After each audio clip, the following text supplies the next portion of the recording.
Hola amigos, ¿qué tal? It's Joe here from Spain Speaks with a weekly review video with Johnny. We'll have a look at some of the things that have caught Johnny's attention this week. So let's go to the video. All right, Johnny, how are you today? Yeah, good, Stu. How about you? How is everything in Portugal? Yeah, not too bad. Not too bad. It's always good to get away from Spain. Bit of a change. Yeah, absolutely. I haven't been out of Spain since January 2020.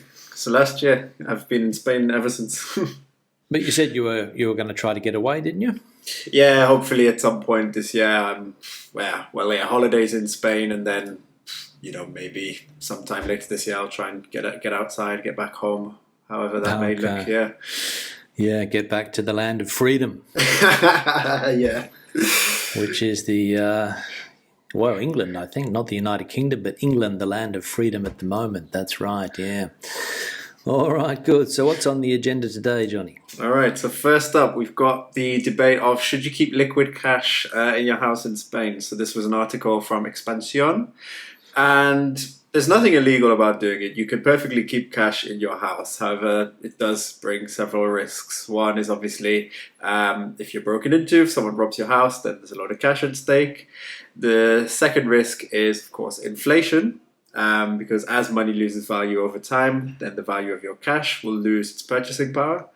And the third risk is, of course, the Agencia Tributaria, who may ask where that money's come from if you're inspected, or if you take money out and then put it back in at a later point. That may raise suspicions. Okay. Yeah, you might get one of those online notifications from the tax department. That's right. Could be the case. Yeah. Well, I mean, it's always been a talking point, hasn't it, to keep cash under the mattress and to keep it somewhere in the house rather than put it into the bank. If people don't trust banks, they sometimes like to keep their cash, keep their money in cash.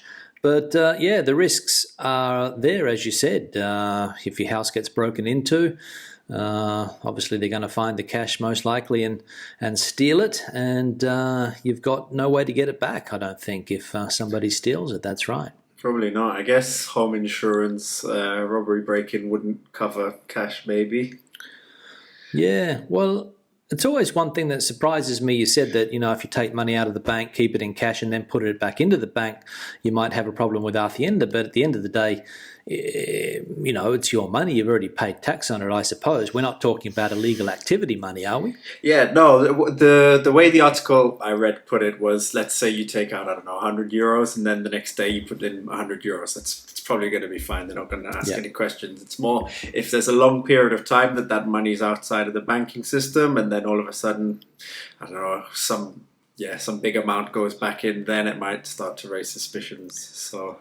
Yeah, well, we have spoken about it before that we're moving towards a cashless society, aren't we? And there is a definite government interest there to have people using credit cards rather than cash, and of course banks prefer you to do that. You can just see that banks, basically are cutting back on services that they offer now. They don't even like you to use banks anymore, Johnny. They want you to use ATMs, and everything is direct debit nowadays, and you get your pay paid directly into your bank account. So we are heading towards that cashless society, I imagine. Yeah, well, we've talked about it on previous episodes, haven't we? The Bithum payment limits have been reduced. Accepted payment in cash has been cut down to 1,000 euros now. I think it's, if you bring it, well, I think this was always the case anyway, but bringing in cash from outside of the country, it's max 10,000 euros. Yeah.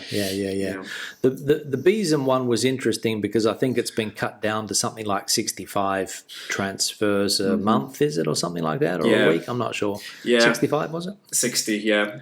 60. Yeah, I follow a couple of banking professionals on Instagram and TikTok, and I think the reasons they gave were that a lot of business professionals were using personal Bithum to receive business payments, and it might be something somewhat related to that, why they've brought in these new restrictions. Okay, yeah. Because I think 60 is a fair amount anyway. I think we mentioned it back in the day that, you're not going to be doing more than 60 a month normally, I don't think, unless you are a fairly heavy user of the system, let's say. Yeah, I don't think so. I think I tend to use it a couple of times a month maybe, but Yeah, 60. Yeah. Yes, That's it. If you go out for dinner with someone and you need to pay them an amount, it's a good way to do it. But more than 60, yeah, I can't see myself doing more than 60 a month, to be honest. No. Yeah, no. That's it. Then sorry. No, and then the experts, they are saying that you should keep an emergency fund in your account. So typically, we would say 3 to 6 months expenses, and then the rest have it invested somewhere, whether that's a mutual fund, an index fund, stock market, whatever it may be. That's the experts' recommendation. So that's what they say, is it? Keep 3 to 6 months cash in the bank and invest the rest. Yeah, basically, yeah. Okay, cool. I don't know how many people would do that. I think quite a lot of people probably just have the majority of their money sitting in a savings account somewhere, right? Yeah, I think so. I have an emergency fund myself, and then the rest I have it invested. But financial education, it's something that a lot of people obviously have picked up and started getting into, myself included. Oh, really? You think? Well, yeah, myself included over the past year or so. I was already quite into personal finance, but I've definitely learned a lot more over the past year and a half. I know, particularly in the UK, there's a lot of people getting more and more into it. I think it's maybe needs to gain a bit more traction here in Spain, though. But it's good to see a couple of content creators from Spain as well. Making finance content. Oh, really? Who are they? I'm trying to think of names off the top of my head. There's a girl called Elida Ferrari, and she's from the banking system, and she talks about like banking commissions and what different tricks of the banking system. Okay. There's a guy called FinTips. He's on YouTube and Instagram and TikTok, and he talks about stuff like credit cards and paying off debt and buying assets, all those things. These are just names that come to my head, but they're people in Spain that make content in Spanish, and it's pretty specific to Spain as well. So I found it helpful to see this like being spoken about in a Spanish context. All right, good. Yeah, so not a good idea to have too much cash lying around home. Yeah. What's next on the agenda there, Johnny? Yeah, next on to the telecom sector again. The telecom companies have recently signed a new agreement regarding signing up new clients. So I'm sure, like probably many people watching this video as well, you and I, we've both had the odd call from Vodafone or from Orange or from one of the phone companies telling us, hey, I've got this great new service, check this out for price. Am I right? Yeah, so what are the changes then? So they've made a commitment to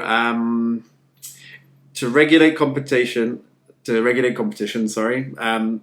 the first thing is they're not going to call you on weekends or in the hora de siesta, which I found quite amusing. But also they need to report fraudulent practices if someone was signed up to a service that they shouldn't have been. And they're also, of the Robinson list or the Lista Robinson? No, what is it? So the Lista Robinson is... it's like a register that you can put your name on, and if you're on that list, then these telecom companies, they can't call you up. Exactly, yeah.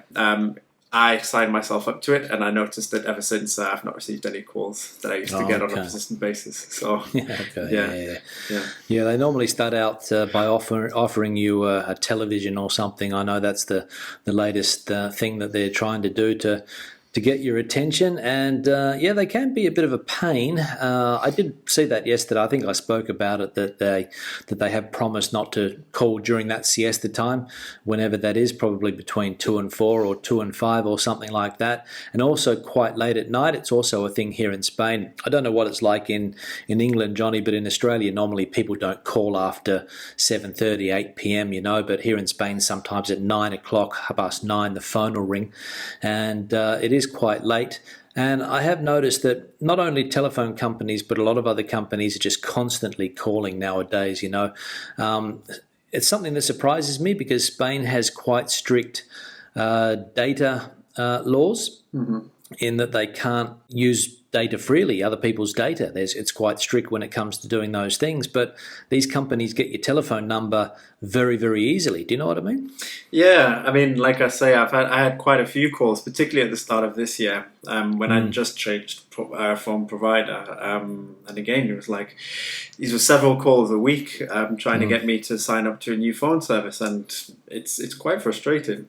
Yeah, it is, and obviously they're cold calling, so it's a job that a lot of people probably wouldn't like to do, and sometimes you don't want to cut people short that are just doing their job, but it can be really annoying. Yeah, I hear you. Yeah, but yeah, this Lista Robinson, it's a really good. It's a really good idea if you don't want to get bothered by these services, because if you're on that list, I think it may even be a legal requirement that they can't contact you if you're on that list. Okay. At least for promotional purposes. If you've obviously got a problem with your bill or whatever, then they'll need to contact you. So it's called the Robinson list, is it? Yeah, essentially, yeah. Okay. And where do you find it? Just on the internet? Yeah, it's just a Google search and it will come up.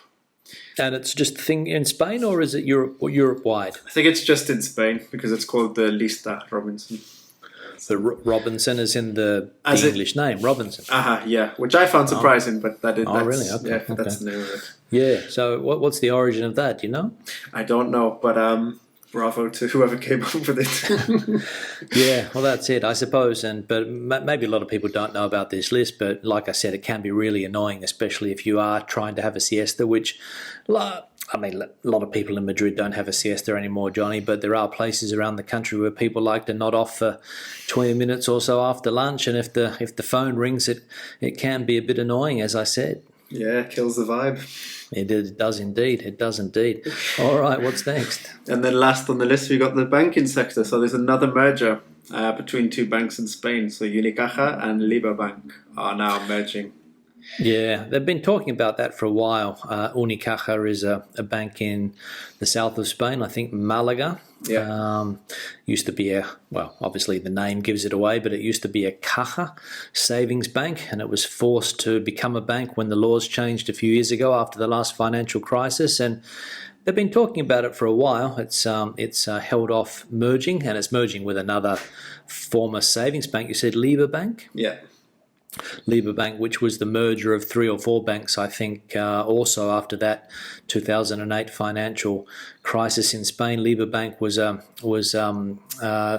or 4, maybe more savings banks that joined together. Don't know exactly which ones, but so 2 probably banks that are having problems at the moment to survive with the stiff competition in the banking market, because there are some big fish in the market, and maybe for these smaller banks, Johnny, it's not easy.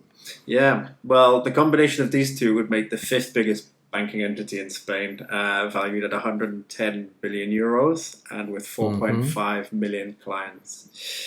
110 billion in what? In euros. In book assets, or? I think that's their combined value. Because it wouldn't be market cap, I don't think, would it? That's a good question. The way the article put it, it was like the combination of them. The value would be 110 billion euros. Yeah. I'd be surprised if it was market cap, considering that I think even a bank like CaixaBank doesn't have a huge market cap. Maybe, how much did you say, 110 or 110 billion. 110, yeah. Maybe that's book value. I suppose that's what it would be. Yeah, I suppose so. Yeah, I'd have to look into it, but I don't think it would have 110 market cap. I don't think there's a company on the IBEX 35 that has 110 billion market cap at the moment. Yeah, let me double check this and see what it says. Well, we'll see. Assets. So it says, la absorción de Liberbank por parte de Unicaja Banco dará lugar al 5º banco español por activos que superarán los 110.000 millones de euros. Okay, yeah. So it wouldn't be the market value, no? It would just be just in terms of assets. Yeah, I was going to say, because I'm looking here at the IBEX 35 at the moment. If we look at some of the big banks, for example, Sabadell is only worth 2.9 market cap. 2.9 billion, that is. Bank Inter 3.9, BBVA's 35, CaixaBank 20, and they've just merged with Bankia. Yeah. And if we go to the biggest bank in Spain, which I believe is still Santander, they're at 53 billion market cap. And the biggest company in Spain, Inditex, let me have a quick look where they are. Inditex, what are they worth? 88. Yeah. Okay. Yeah. So, which bank did you say? So that was Unicaja and Unicaja. Are they on the? Oh, they're not on. They're not on the IBEX at the moment, so they're not listed there. So must be on a different market. Yeah. So they're going to become the fifth biggest bank in Spain, are they? Yeah, in terms of assets, they'll become the fifth biggest. Yeah. And what are they talking about? Layoffs, or has that been mentioned yet, or not really? No mention of that. There's been talks about the terms of what the shareholders will receive in terms of shares. So Liberbank shareholders will receive 1 share of Unicaja for every 2.77 shares they have. Okay. And then the target end date, quite ambitious. I was surprised by this. Is the end of July to complete this merger. Okay. Yeah. The end of July. Yeah. But this must have been going on for a while because they just got the green light from Economia. Okay. So there must have been some kind of plan on the table ready for this to go through. Yeah, I'm looking here at Liberbank. It was Caja Stud, which obviously was in Asturias, a Caja in Asturias, Caja de Extremadura, Caja Cantabria, and those were the 3 banks that joined together to become Liberbank. 29th of December 2020, Unicaja Banco y Liberbank aprobaron la fusión. Yeah, so it was approved last December. Okay. Yeah, so it's probably just being finalised now, right? Yeah, that looks like what it is. Yeah. And the new headquarters is going to be in Malaga, so it looks as though Unicaja is the stronger bank of the group. So yeah. Yeah. Well, they're the acquiring company as well. The acquiring. Oh, bank they are they? Of the transaction. Yeah. All right. Good. All right. Good. Anything else, Johnny? So that was all I had on the list today, Stu. Did you see Pedro Sanchez in the US trying to convince investors that Spain is a safe country to invest in? I've seen a couple of headlines about that scattered about social media, and I've also been quite amused by the comment section on those articles. What are they saying? Well, that they don't, that no one's going to invest in Spain is what people think. Well, I was reading this morning that apparently he's there because those funds are a bit worried that some of the new changes that the government has brought in recently when it comes to rent prices, I think they're trying to cap rent prices, and something else, I can't remember exactly what I mentioned today, but there was another reason as well that those big investment funds are a little bit worried. So he's sort of doing the rounds, trying to convince them that Spain is still a safe country to invest in, and they're not going to, lose huge returns on their investments, which is what some people are worried about with some of the more, let's say, social policies that they've brought in when it comes to rents. Because I think we spoke about it also recently, Johnny, that after that 2008 crisis, a lot of the investment in Spain was done by these big investment funds that were buying up property all over the place because of the housing boom. There was a lot of extra properties in Spain that couldn't be sold. The banks had these assets on their books and they needed to get rid of them. And BlackRock and these big companies came in and gobbled them up, and they want that investment protected, I suppose. They don't want to hear about rents being capped and not being able to grow. Yeah, I guess we'll see what comes of this discussion then. We will see what comes of it. Yeah, I'm just going to try and see what the other thing that he was trying to convince them about. Let me see if I can find it. So the other thing is labour market reform. Yeah. So new housing law and labour market reform and possible limits on rent increases. So obviously the last thing you want to hear if you buy a property in Spain is there's going to be a limit on how much you can increase the rent by every year, Yeah. Well, yeah, if you're an investor, then yeah. Well, and we're talking about very powerful investment companies, I suppose, right? Yeah, if you're coming from the US and investing in Spain, then yeah, you've probably got a lot of capital to invest. Well, that's right. Well, the ones that they mention, the investment companies that they mention are Blackstone, Providence Equity, JP Morgan, Soros, Bank of America and Morgan Stanley. So some of the biggest ones in the world there. Yeah. All right, good. It's good speaking to this week, and we'll be in contact for next. Likewise, perfect. All right, see you later. See ya. So there we go. That was the weekly review video. Questions and comments, please leave them in the section below. Debate the situation out as you normally do. Give it a thumbs up if you liked it, thumbs down if you didn't. See you in the next one. Hasta luego.